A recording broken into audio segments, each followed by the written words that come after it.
Welcome, Greek U Nation, to episode number 448 of the Fraternity Foodie Podcast. I'm your host, Mike Ayalon, CEO of Greek University. I'm a speaker and an author. Our fifth book just came out. It's called Perseverance and How to Be a Great Fraternity or Sorority Alumnus. So I want you to go and pick up that book on Amazon or Barnes & Noble today.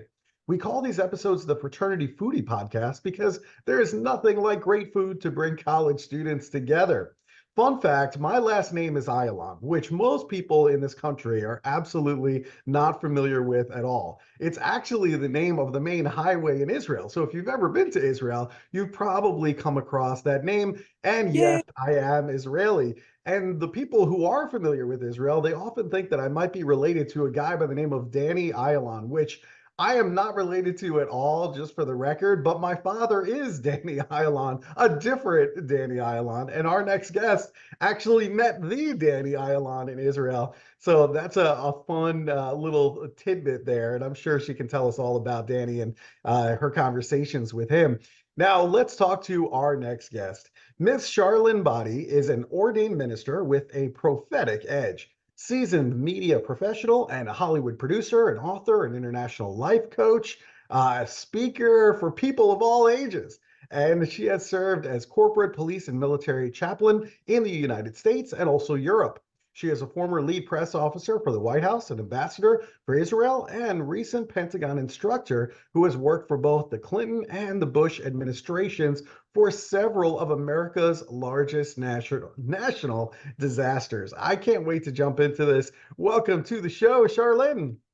Hey, Mike, it's so good to see you. It is great to see you. Thank you so much for being on the show. You have so much great information to share with our listeners. And, I want to talk a little bit about your youth because I think, your whole life was kind of set up by your experiences when you were young.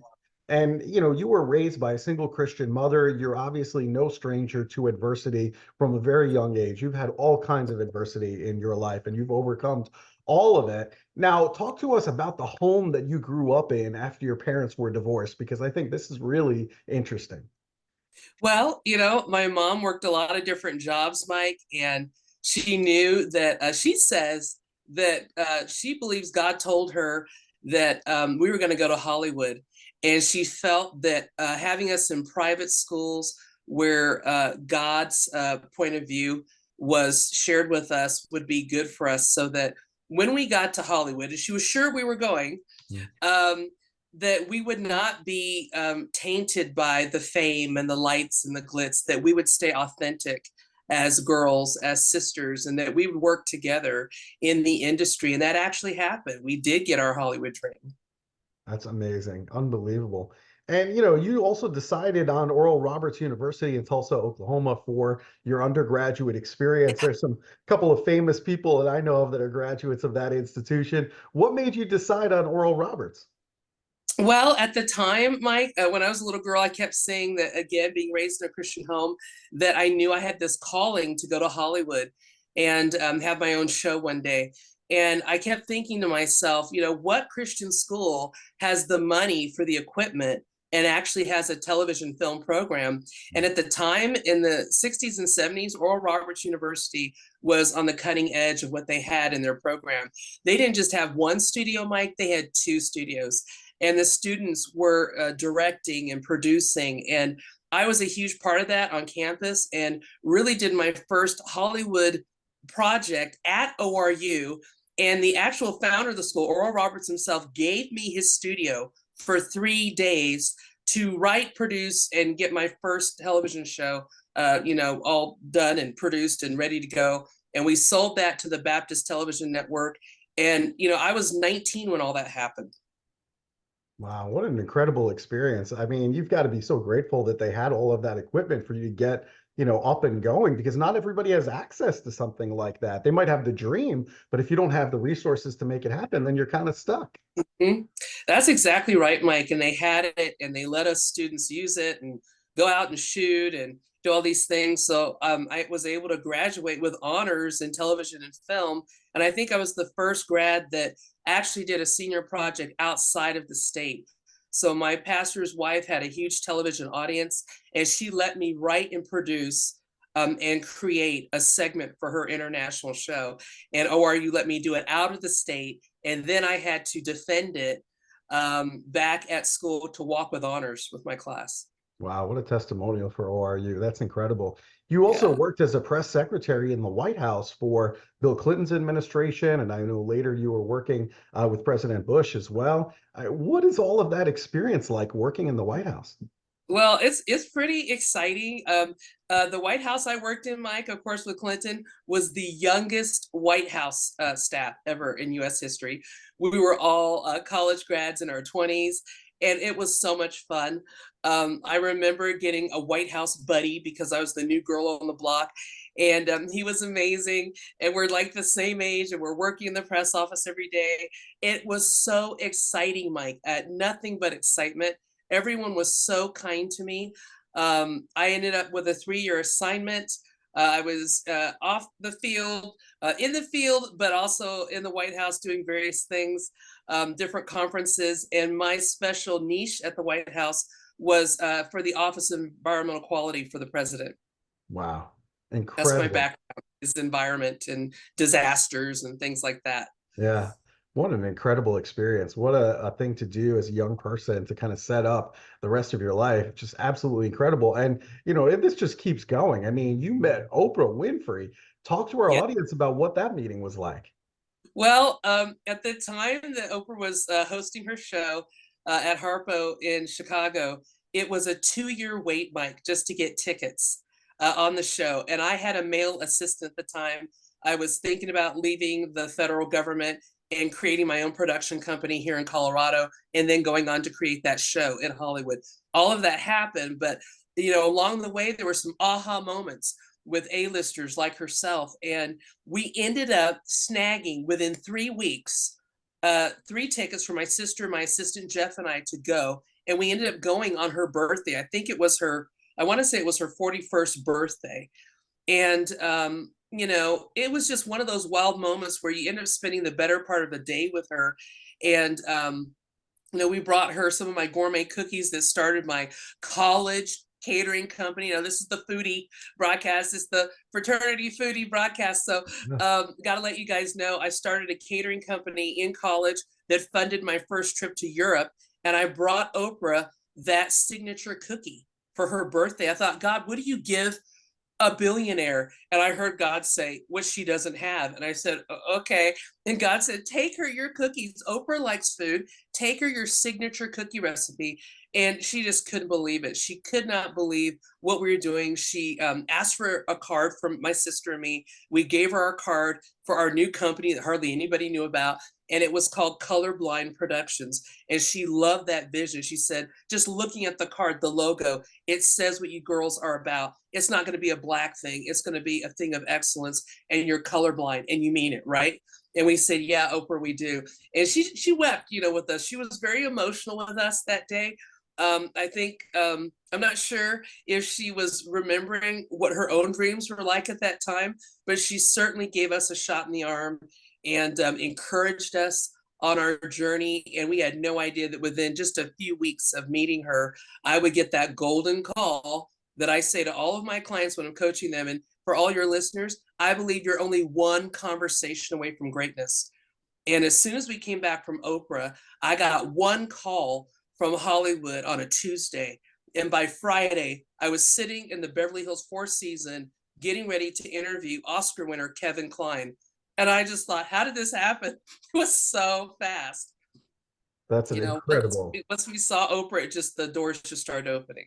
Yeah, I mean, that's just an incredible story. And she's done that and helped out all kinds of entrepreneurs, in her Yeah. career. But I'm so glad that you had that side hustle in college. I talk about that all the time. I think like when you're in college, this is the time to just run wild with some side hustle that, later in life, you're not going to be able to just drop everything and start a cookie company. But you know what? In college, this is a perfect time to Yeah. try it and see what happens. You never know. This could be the next big thing. So this is your Yeah. time to take those chances, right? I so agree. I think, people always say, oh no, sure, maybe you gotta have one niche, this and that. I'm like, no, how about this, and this? It's not but, it's and. Mm-hmm. Because we just don't know what's going to be happening. And the stats are right now, Mike, I'm not sure if you're aware of this, but in people's lifetime right now, they are changing careers 5 to 7 times. And the average young person right now is sitting in a job for only 3 to 4 years before they change. We constantly have to be looking at all of our gifts and talents and saying, wow, can I make some money with this thing I'm passionate with?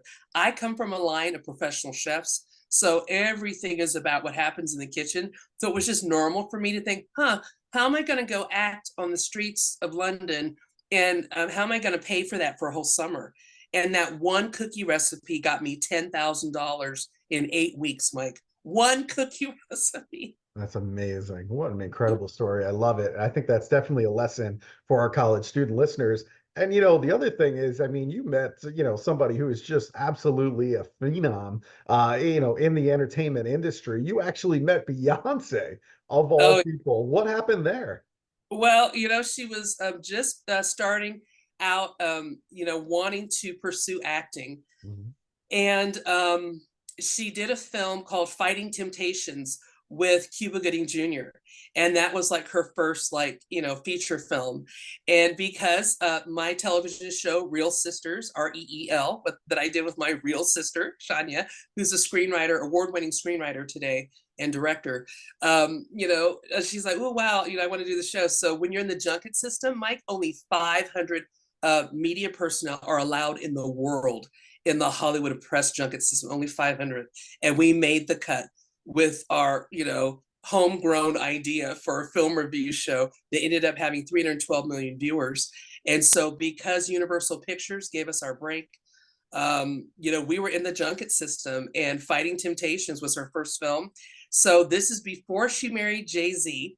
Mm. And she's thinking, wow, okay, here I am. She's like, I'm in Hollywood. I'm in the junket system. I mean, I saw her minions that day, Mike. Already she was beginning to be that superstar that at the time was going to become the top entertainer on the stage anywhere on the planet.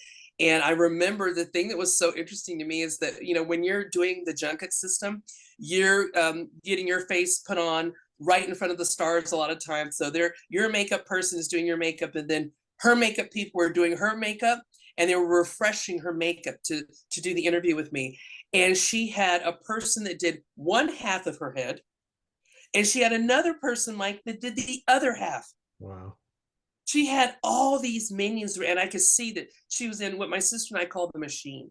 And my sister goes, okay, we're gonna split the deck. She goes, I want Will Smith, you take Beyonce. And we would look at all the stars that we were going to interview every week, and we would pick. So my sister oftentimes would do our studio stuff in Denver. We had the largest studio in Colorado at the time. And she would stay at home, and I like flying. So I would do LA, New York. My sister would do Denver. Nobody ever did junkets in Denver. The stars started coming to Denver because of Real Sisters. But our day with Beyonce was really special. She was a sweetheart. She was talking to me, I think, about some of her concerns about fame. Some of the odd things that people would ask of her because she was a growing sex symbol at the time. I Mm. could see her concern for that. And I wanted her just to have a very laid back interview with us. I think everybody always enjoyed it. They always kind of forgot we were media. People would come to Denver just to visit. It wasn't unusual for stars to jump out of their limousine and come back and give us a hug, because they're like, we just love Real Sisters. One director in Hollywood said, can I bring my horse to Denver next time? I said, you sure can. Well, I mean, Shar, is there a place for me to put my horse? I said, of course, we have a ranch that loves film people. Yeah, we can put your horse up at the ranch. She hugged us, kissed us, got back in the limo. And our publicist at Warner Brothers was like, what is happening in Denver? Something is going on. And we just had so much fun. So great time with Beyonce. We had over 500 A-listers on our show. Anne Hathaway was on our show twice. Cuba Gooding was on the show twice. Robert Duvall was on the show twice. I had Angelina Jolie's dad on the show. And he had so much fun, Mike. He said, Char, I want you to come and spend the afternoon with me. Can you believe that? I got to spend the afternoon with somebody called John Voight. So I had a blast. I love Hollywood. I love the industry. On my mom's side of the family is very artsy. We love the arts. We believe in supporting it. And I have to say this too, when we were trying to get started in Hollywood, because I know I'm talking to a wonderful Jewish guy called Mike Ilam. I prayed one night and I said, God, how are we going to do this? It's so expensive to create a demo and all this stuff for a show. And God said, nothing's going to happen, Char, unless you have a Jew on your crew. I said, wait a minute, God, what? I need a Jew on my crew. And God said, I said, God, that sounds kind of racist. And God said, it's okay. I'm a Jew. I said, that's right. You are a Jew. And you're my God too. So I said, okay, God. And he said, you got to start at the top, Char. What did your former Jewish boss tell you? Always start at the top. What else can I say? And I hope your listeners are listening to this. This is a golden nugget. Always start at the top with whatever project you want to do, because all they can say, listeners, is no. But what if they say yes? Mm-hmm. So guess who became my lawyer? An amazing Jewish lawyer who's also an executive producer who started at NBC Studios. And he was the lawyer for someone called Liza Minnelli, as well as the original Superman, who was Christopher Reeve. Oof. And that is my lawyer. And he said to me, why would I want to deal with people that aren't A-listers? He said, I only deal with A-listers. And I said, you don't want to come to Denver to see your kids? And the line went quiet, and he says, what do you know about Denver? I said, your daughters are in Denver. I said, you want to come see your daughters? I said, I'll buy you lunch. And he said, how do you know I've got daughters in Denver? I said, I do my homework. I'm a good producer. And he laughed and he said, all right, but you're buying my lunch. And I said, okay. So I bought his lunch. And by the end of the lunch, Mike, he was laughing his head off because my sister is screaming funny. She's a very funny person. And he signed that contract. He says, oh my gosh. She's like, oy vey, what am I doing? What am I doing? I am working with non-A-listers because no one knew us, Mike. And he saw our demo. He believed it. He said, oh my gosh, girls, this is going to go. This is going to go. And I tell you what, Mike, it was, just all of it was just, history. Once Universal Pictures saw it, they just went crazy. And next thing I know, we're getting fan mail from Europe. And I thought, oh my gosh, we're actually doing this, But, Jeff Mackler, one of the great, I think, entertainment lawyers, that we are just so blessed to work with him to get that production company off the ground. Good for you. Right people come into your life at the right time. I think that's just incredible. That is just incredible. I mean, you've had such a wild ride in life, and you've obviously found your purpose. And I guess for the college students who are listening right now, how do they find their purpose in life? Well, you know what? If they ever wanted to work with someone like me, I use something called the vision grid. And one of the things I'll tell your listeners is think back to your childhood. Think about, because kids are so pure. Everything is so pure when you're a child. And my mom did that with us. And she said, oh, wow, we got our debut at 5 and 3 on television, ages 5 and 3. And the calls started coming in. And that was something that we always wanted to do as children. We loved the business of show. And my mom kind of kept that in the back of her head. I tell people that I work with, young people in particular, think back to your truest self. What did you always want to be? And even if it's far-fetched, like having your own show in Hollywood, do not discount that, because Extreme Dreams, which is what I call my seminar, the Extreme Dreams Seminar, extreme dreams still happen. And I too am an author. I wrote a book about it. And I talk about all the young people that people gave up on that I've worked with, that got their entertainment dreams, that got their dreams in F1 auto racing, that all these young people all over the globe that I've worked with in their 20s, in their teen years, that people are like, oh boy, I don't know about Tommy. He's got a crazy idea. And I think about the aunt here in Denver that brought me her niece, and she said, she's so strange. She likes to play with fire. And I said, well, let's find a way to channel that. She became one of the first women in America on a pyrotechnics team to blow up things for the industry. And now she's an ESPN director. Very cool. And I mean, we're just seeing incredible success. I say, go with your original vision. And I use a vision grid, Mike, that looks at your life from right now Then it looks at your next 6 months, and it looks at the next 1 to 5 years. And we look at the whole person, your body, your soul, which is your mind, will, and emotions, and your actual vision is of your spirit, the real spirit in you, that intangible thing that motivates you. We look at that, and we've just seen success after success after success, no matter how odd or unusual that dream is. We've just seen incredible things. So young people listening, all you cool dudes and gals out there, go with what's, that inner thing that's been driving you since you were a child. And let's unpack that and chew on that, because whether you work with me or someone else, it is all possible. I'm living proof of that. Living proof. Unbelievable. Well, that's really good advice. I like that a lot. But you know what? Life hasn't always been easy for you. In reality, you've had some major health scares. You had car accidents. You have had heart attacks. You've even had cancer. So how Yes. have all of these events in terms of your health, how has that Yep. shaped how you approach every day? Wow. I just think you have to be really grateful every day, Mike, for that breath that we have. And yeah, you're right. I was in a head-on collision with a drunk driver, right when I turned 30. And that put me into 6 years of rehab. Right after that, 2 heart attacks in the next 12 months. Right after that, they go, "Oh my gosh, Shar, there's cancer in your left breast." And I'm thinking, what? What is going on? I'm getting ready to move to England and do all my life coaching stuff. And my body was just in all these, unusual places. But really, prayed. I do believe in the power of prayer, but I also believe in medicine. And I just said, "Hey, God, we need to get to the top specialists because I've got stuff to do with my life. And we cannot let things that knock us down, stop us from getting up." I love what it says in the Old Testament. It says a person may be knocked down 7 times, but you can rise. That's what it says in the good book, in the Old Testament, And I looked at that this week and I thought, you know what? Again, I'm living proof of that. I've also been abducted twice. I was almost beheaded in Europe for being a believer, in America, and just being the kind of person I am. Somebody walked up to me one night from a foreign nation and said, "It's time for you, Miss America, to die. You're going to be beheaded." And I just thought, really, Lord, not now. We're not going to have that. And the would-be murderer of me and my British assistant decided against that because of the message that was no fear that he saw in me.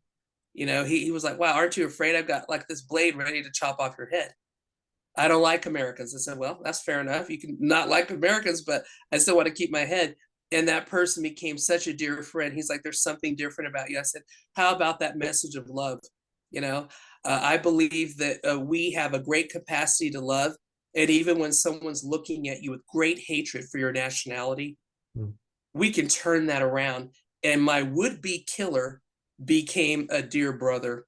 He Wow. put that blade down and he retracted what he had said. He goes, "All Syrians hate Americans."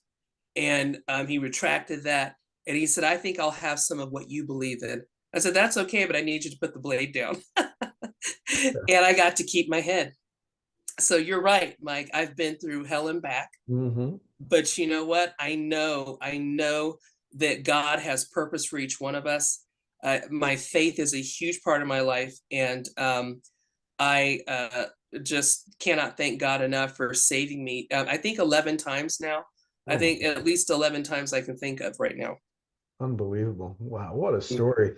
The other thing is with our students that are listening right now, I mean, they are stressed beyond belief. And so Mhm. for various reasons, I mean, you could look at the rising cost of, higher education. I Yeah, mean, my daughter's looking at it right now, and the sticker price is $100,000 a year. A yeah, year. I mean, I who's got that believe kind that. of debt? I believe that. What is Hmm. going on? And so you have something that you call stress buster journaling. What are Yes. some tips for writing that will actually bring some peace into your life? Well, I always say the one of the things I do a whole retreat weekend on journaling just to kind of have people decompress. Hmm. And one of the first things I have them do is a little exercise I call the week that was, and I have them rate on a scale of 1 to 10 what their last 7-day period was like. Then I have them jot down all the good things they remember that happened in that week.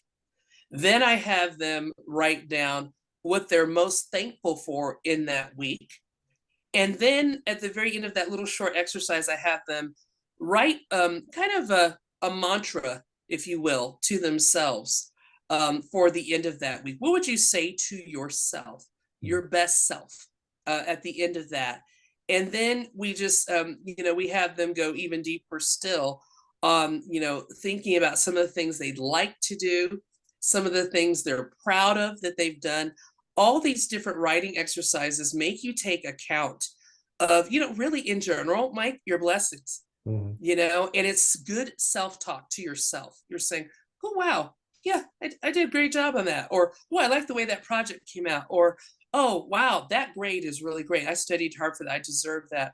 Or, hey, this professor said this to me, and that really lifted me up. Write about it. I'm saying to my clients, young and old, write about it. Let's go back and really give a salute, if you will, to those things that are working good in your life. Let's talk about it, because guess what? On the dark days, Mike, if you go back to that journal, that's going to lift you up. That's going to lift you up, and it's going to become a treasure to you. So I do a lot with journaling, just to really help men and women really decompress. I've had admirals in the British Navy coming, oh no, that's for women. And then they come away from a day with me of journaling, and they, I have roses on my desk. They're like, okay, I get it. It works. It's the guy thing too. I said, no, it's not just for girls. Guys can do it too. Yes, even high-ranking officers.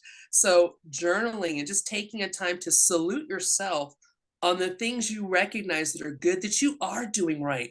We need to really be encouraging ourselves in this time. Learning how to encourage self is very important in these challenging times. Yeah. Well, being grateful for everything that you have and starting each day with some journaling and just reflecting on all the good things that are going on in your life, I think can really change your outlook for that particular day. So I think that's a wonderful, wonderful exercise. And I'm also really curious about Danny Ayalon. I mean, the guy shares my last name. I mean, you got to Yes. tell me what is Danny like when you met him? He was amazing. I think when you're working with high-level officials in Israel, as you know, it's one of the smartest military forces in the world. Yep. So many amazing things come out of Israel. It's the country with the top Nobel Peace Prizes. There is nothing but smarts in Israel, okay? I tell everybody God lives there, okay? That's where God lives. And so when they invited me to come and be a part of the first ambassadors program out of Yad Vashem, I was just overjoyed. And Mr. Ayalon, who then at the time, Danny Ayalon that we're talking about, was the foreign secretary. And he read my profile. He knew that they had a former White House press officer in the program. And he just gave me all the time in the world, because I was asking the hard questions. I was asking about how much enriched uranium was in the Middle East at the time, with people who were not for the West, America or Israel. And he was very honest with me with what they knew, what their information, what their intel had. I was asking the tough things that nobody else would ask. And every time he was in one of my classes at Yad Vashem, he was saying, okay, Miss America, go for it. Just go. Do you have a question, Miss Boddie? He never shut me down. He was just like, I know that we have a serious press officer here who worked for the most powerful man in the world, and that is the US president. And he's like, whatever Char is asking, I'm going to ask her to, put up the volume, increase the volume on that question, because we really need to wake up people about the truths about what's happening in the Middle East. And of course, Israel is that strong democratic place in the Middle East. There's such a strong Jewish thread in our family. My grandfather was a famous kosher chef in New York. And they built my grandparents' home. The Jewish people of New York built my grandparents' home in Hollywood, Florida. And, I grew up in a Jewish neighborhood, which is why I speak German and Russian and all these things. So I love Yiddish. I like all things Jewish. And you talk about food. We have Food Network Jewish food in Denver. Mike, I don't know if you've had the Jewish food in Denver, but amazing. Okay. We have some amazing Jewish restaurants. So yes, my time with the foreign secretary in Israel at that time, Danny Ayalon, was amazing. Yeah. He never shut me down. Any question I had for him about foreign affairs with regard to Israel and the nations, he just let me have it. It was probably one of the richest learning experiences of my life. I will never forget it. I've been to Israel 3 times now. Can't wait to go back. I'm usually on some kind of assignment. Anything I can do to help the land of Israel is important, because the good book says that those who bless the nation of Israel will be blessed. Those who do not bless the nation of Israel will be cursed. And that is Genesis 12, verse 3. Ooh. And I totally believe it. I know our family's been blessed because we've always blessed the Jewish people. And I know that I really believe that my show got taken up because Hollywood was created by Jewish people. It was created by Jewish men. And I know that what I heard God tell me when I prayed about my company, it came to pass because I followed what he said. And I had a very fine Jewish lawyer at the helm to get that show off the ground. And I'm so proud of that teamwork with him. Very honored.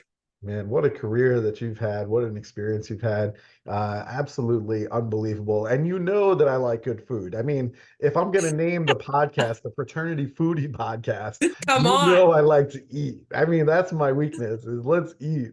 So next time I'm in Colorado, I'm in Littleton, Yes. whatever. I mean, I'm looking for some good food. Maybe, it's some kosher restaurant you're going to tell me about in Denver. Yeah. I don't know. I have two. Where should I I've got go? 2 restaurants for you. Okay, All right. so Santa Fe Drive in Littleton. You asked about Littleton. Yeah. Okay, Yeah. you have to go to Angelo's Taverna. Angelo's Taverna in Littleton, Colorado on Santa Fe Drive. Okay, All right. that is phenomenal Italian. But okay, for the Jewish foodie in us, you must go to the Bagel Deli. The owner is Bagel Joe. He is amazing. He loves music, rock and roll. He does the best bread, the best challah. And I love, he has a whole t-shirt section. So he has a t-shirt that says, I want to holla at you. And it's just so fun. He's got great stuff in that store. But I'm telling you, the soup and the pastrami on rye and the Reuben and the matzo ball soup. I'm Now you're telling talking. you, Mike, you will hurt yourself. And they have the Food Network logo in the window because they are a Food Network favorite.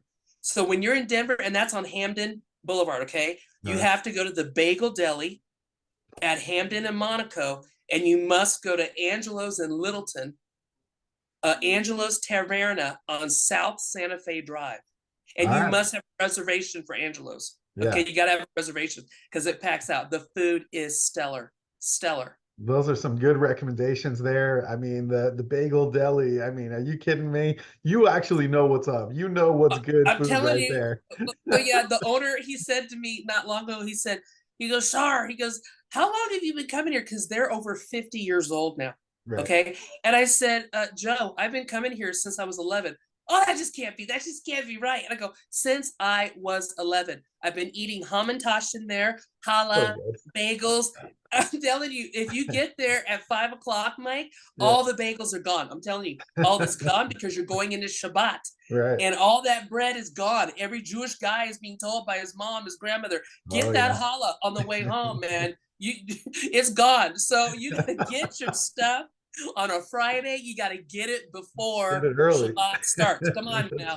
So I'm just telling you, it's so good though. When I go in there, I just love it, love it. Happy things happen to me when I'm there. And here's a little tidbit. One of the waitresses there is an elderly lady at the Bagel Deli.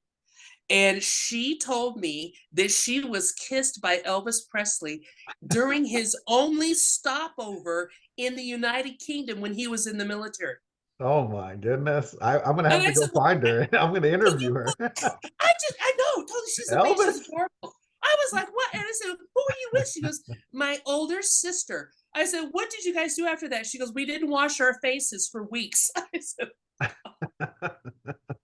I That's said, that hilarious. is amazing, because I had been in the same town where Elvis kissed her. She couldn't believe it. She couldn't believe it. Unbelievable. Unbelievable. So, All right. So listen, Bagel Deli is fun. You never know who you're going to meet in the Bagel Deli, Mike. I'm just warning you now. yeah, Okay. I'm going to eat everything. I'm going to spend so much money in the bagel deli. You have no idea. So I'm going to eat everything in sight. I recommend it. I recommend, and if you can see the owner, okay, his son runs it now. Yeah. But if you can see Bagel Joe there, you have got to sit and talk to him about his rock and roll past and all the phenomenal concerts he's been to. He always likes to talk to me about music, and he's always bragging to me about all these great concerts. And I'm just like sitting like, oh man, no way, Joe, where were you? I was in the fifth row. This is what happened. He'll talk to you about Grateful Dead. He'll talk to you about, all the greats from the 60s and 70s, all the great concerts he's been to. Carole King was the last one he talked to me about in London, and I was just drooling. I said, I love her. Are you kidding me? All the great songs she wrote. And so we just have so much fun. Dad, let her eat her pastrami. No, we're talking important stuff, son. Leave us alone. That is so fun. All right. Yeah, Well, listen, I mean, speaking of holla here, if our listeners, if they want to holla at you and they yeah, want to get some extreme dream coaching, where should they yeah. go to connect with you, Shar? They can give me a shout at either Charlynne at charlynne.com, which is CHARLYNNE at charlynne.com, which is my website. Mhm. Or they can just write me at my other email address, which is Charlynne Boddie, my full name, no spaces, lowercase, at iCloud.com. Just Charlynne Boddie. Last name is Boddie. I'm on Instagram, Facebook, LinkedIn, and I do respond. And, working with young people keeps me young. So, I'm going to be 58 this year, but most people think I'm 40. And that's good because, I think young people sharpen me. So the more young people I can work with, Mike, the better it is. I absolutely love it. Go and check out her website. It's charlynne.com. It's spelled CHARLYNNE.com. And you will be able to reach Char Boddie. Man, oh man, I tell you, what an experience. What a lifetime you've lived. You didn't get cheated out of anything. You lived the No. full experience. And good for you. Yeah, I believe in living life to the full, Mike. So, and here's the other thing, Mike. If you come to Denver and you don't call me, I'm gonna come and hunt you down. Okay, I'm gonna hunt you down, my brother. Okay, Listen, we'll get some pastrami together. Everything is going to come be on, fine. please All do. right. Please give me a bell and say, Shar, I'm here. Let's find Bagel Joe. That's right. Let's go, Mike. Come on, let's do it. Bring All the right. family, and we'll eat together. All right. It sounds like a deal. I will definitely let you know. Next time I'm in Denver, we will definitely make that happen. All right. Is that a deal? Okay, it's a deal. All right. Well, this was a lot of fun. Thank you so much for sharing all this great information with our listeners, Shar. We appreciate it. Thank you. Thank you. Thank you. Oh no, it's an honor, Mike. I had so much fun, and I just love young people. I love what you're doing, and you got to tell your dad I said hi. I will. I will tell Danny Ialon you said hi. It's the other Danny Ialon, but he Yeah. will be very impressed with your knowledge of Israel.